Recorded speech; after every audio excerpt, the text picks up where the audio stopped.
Audio Jungle.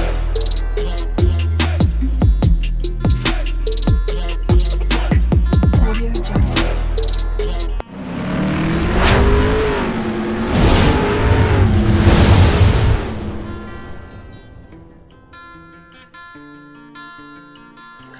Hello everyone, welcome to my channel মন and moons diary. আশা করছি তোমরা সবাই খুব ভালো আছো। আজ আবারও চলে এলাম একটা নতুন রেসিপি নিয়ে। আজকে আমি বানাতে চলেছি রুই মাছের কালিয়া। তো রুই মাছের কালিয়া অনেক রকমের বানানো যায়। আমি কীরকম প্রসেসে বানাচ্ছি পুরোটাই তোমাদের সাথে শেয়ার করব। তো সাথে থাকো, পাশে থেকো। তো চলো শুরু করে দেই। আমি একটা মিক্সিং জার নিয়েছি।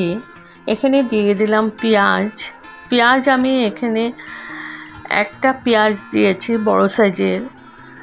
3 কোয়া রসুন দিলাম।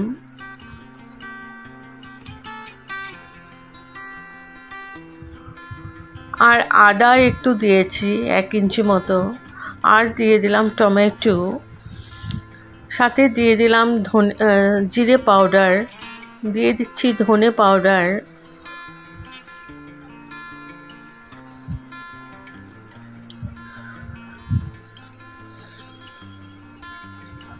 কাশ্মীরি মির্চ পাউডার,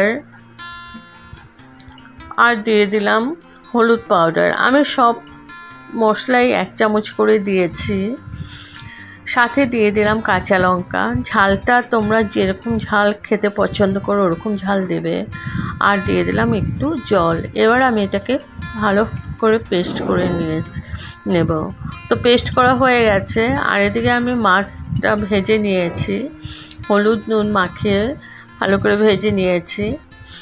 এবার আমি নিয়ে নিচ্ছি কড়াইতে গোটা ধনে, গোটা জিরে, আর দিয়ে দেব দারচিনি,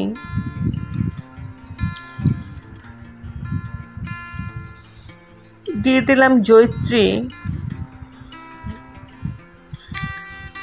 3-4টে ছোট এলাচি। এবার এগুলোকে ভালো করে ড্রাই রোস্ট করে নেব।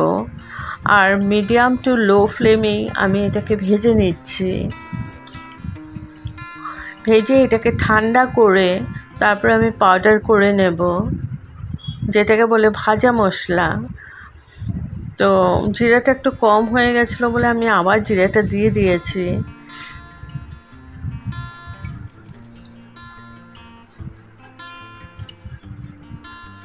তো আমি এখানে 4-5 সেকেন্ডের মতন ভেজে নিয়েছি। এটাকে ঠান্ডা করে নিয়েছি। ঠান্ডা করে এখন আমি পাউডার করে নেব। তো পাউডার হয়ে গেছে। এখন আমি কড়াইয়ের মধ্যে তেল দিয়ে দিয়েছি। পুরো রান্নাটা আমি সরষের তেল দিয়ে করব। ফোড়নে দিয়ে দিলাম একটা দারচিনির স্টিক, একটা তেজপাতা, 3-4টে ছোটো এলাচিগুলো আমি ফাটিয়ে দিয়েছি। এবার এটাকে 4 সেকেন্ডের মতন ভেজে নেব।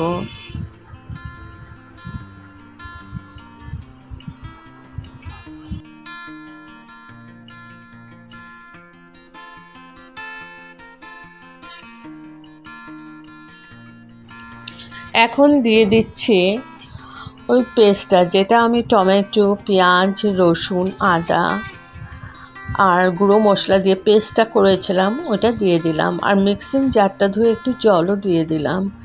এবার আমি ভালো করে পেস্টটাকে কষিয়ে নেব যতক্ষণ না তেল সেপারেট হচ্ছে। আর মিডিয়াম টু লো ফ্লেমেই কষাবো। একটু সময় নিয়ে কষাতে হবে।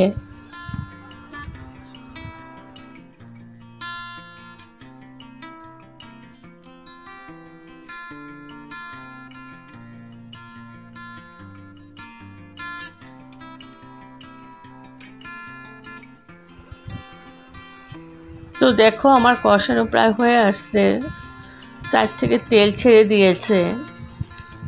আবার ভালো করে আরও কষিয়ে নিচ্ছি। যত কষাবে তত রান্নার টেস্ট বেড়ে যায়।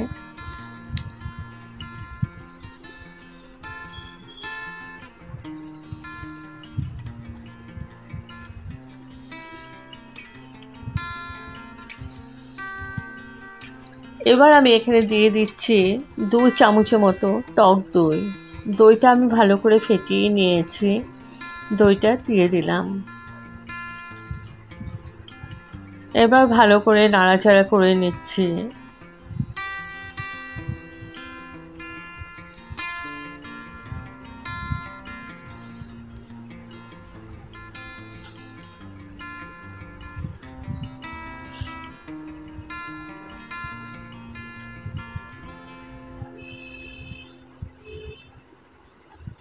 দেখো ভালো করে নাড়াচাড়া করে নিয়েছি, আর একদম মশলাটার থেকে তেলও বেরোচ্ছে। এবার আমি দিয়ে দিলাম জল। এখানে আমি বেশি জল দিইনি, আধা কাপের মতো জল দিয়েছি। এবার জলটার সাথে ভালো করে মিশিয়ে নিলাম পুরো মশলাটাকে। গ্রেভিটা ফুটতে শুরু করেছে। এখন দিয়ে দিলাম এখানে পরিমাণ মতো নুন, আর দিয়ে দিলাম একটু চিনি। যেহেতু দইটা পড়েছে তো চিনিটা দিলে টেস্টটা ব্যালেন্স হবে। আবার ভালো করে নাড়াচাড়া করে নিচ্ছি।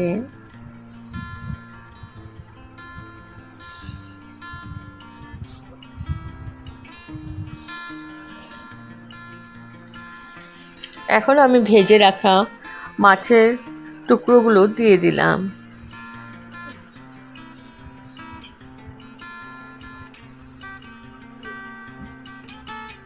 ভালো করে নাড়াচাড়া করে দিচ্ছি।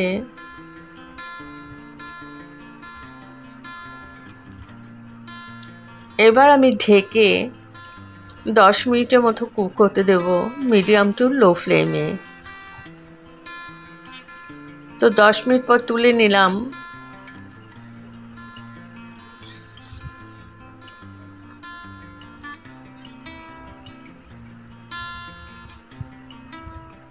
একটু নাড়াচাড়া করে দিচ্ছি।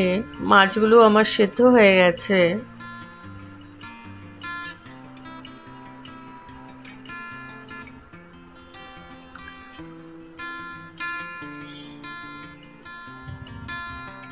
এবার দিয়ে দিচ্ছি ওই গুঁড়ো মশলাটা, যেটা আমি গোটা মশলাগুলো ড্রাই রোস্ট করে নিয়েছিলাম, ওই মশলাটা দিয়ে দিলাম।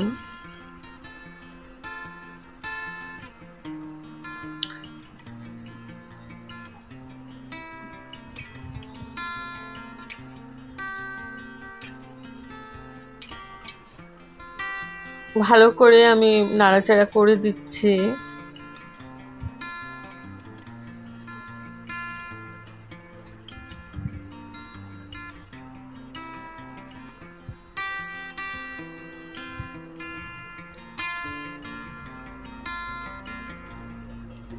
আর দিয়ে দিচ্ছি একটু ঘি, আধা চামচের মতো ঘি দিয়ে দিলাম।